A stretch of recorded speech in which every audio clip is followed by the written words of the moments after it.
Hello বন্ধুরা, আজকে আমি বানাবো পাট শাক ভাজা। তো এখানে আমার এক আঁটি পাট শাক আছে। তো এটাকে আমি প্রথমে বেছে বেছে নেব। এটা পাতাগুলোই খালি বেছে নেব, পাতার পাশে যে লম্বা ডাঁটি ডাঁটি থাকে ওগুলো নেব না।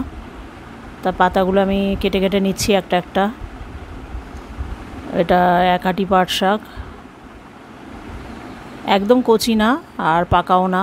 তো আমি পাতাগুলো বেছে নিয়েছি। দেখুন, আমি বঁটি দিয়ে ভালো করে কুচিয়ে নিচ্ছি আস্তে আস্তে করে, একটু ঝিরিঝিরি করেই কোচাতে হবে।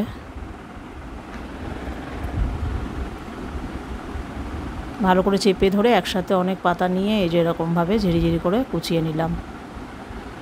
এবার এটাকে 2-3 বার ভালো করে যেমন জল দিয়ে দিয়ে বেশি করে গামলায় করে জল নিয়ে ধুয়ে নিলাম যাতে বালি না থাকে। গাইস, আজকে আমি বানাবো লাঞ্চে সাইড ডিশ পাট শাক ভাজা করব। তো অনেক দিন পাট শাক খাওয়া হয় না। তো এখানে এক আঁটি পাট শাক আছে, আমি কেটে নিয়েছি, ভালো করে কুচিয়ে ধোয়া আছে 2-3 বার ধরে বেশি করে জলে। একটু স্লিপার হয় পাট শাকটা। আর এখানে আছে ওই 4 কোয়া রসুন কুচি, একটা কাঁচা লঙ্কা। তো কড়াই সর্ষের তেল দিয়েছি, এখানে দিয়ে দিলাম 2টো শুকনো লঙ্কা কাটা তেলের উপরে।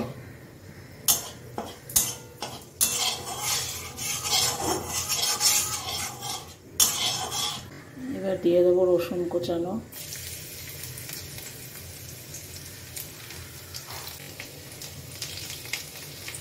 দিয়ে দিলাম পেঁয়াজ কোচানো,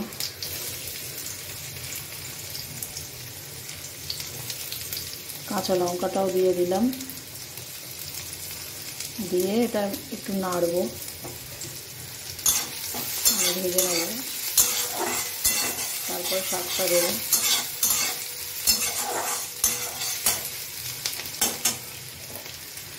শাক ভাজায় বেশি মশলা ভালো লাগে না, আমি নুন হলুদ দিয়েই বানাই, কোনো জিরে গুঁড়ো ফুড়ো কিছু দিই না। আর একটু নুন মিষ্টি দিয়ে দিই।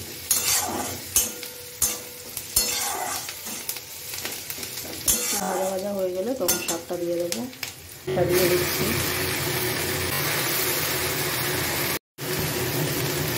দিয়ে দিলাম একটু।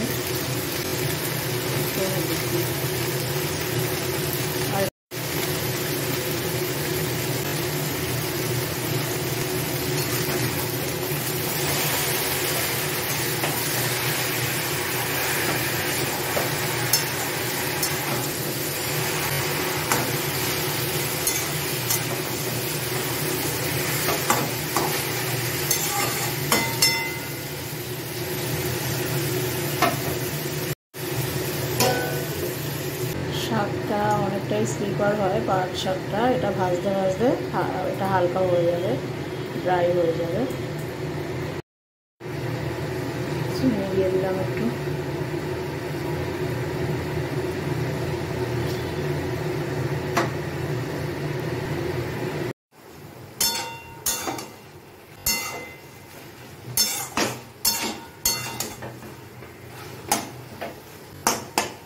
শাকটা প্রায় হয়ে এসছে ভাজা, আর সামান্য একটু হয়ে যাবে। একটু শুকনো শুকনো করবো।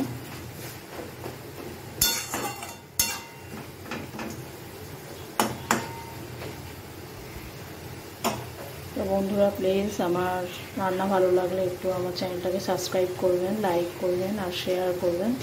তো দেখুন, আমার শাক ভাজা পুরো রেডি হয়ে গেছে, ঝরঝরে হয়ে গেছে শাকটা।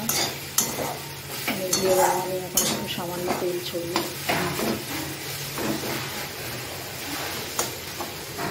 একটু কাঁচা সর্ষে তেল সামান্য সর্ষেটা ছড়িয়ে দিলাম ভালো ফ্লেভারের জন্য। আমার রেডি আছে পাট শাক ভাজা।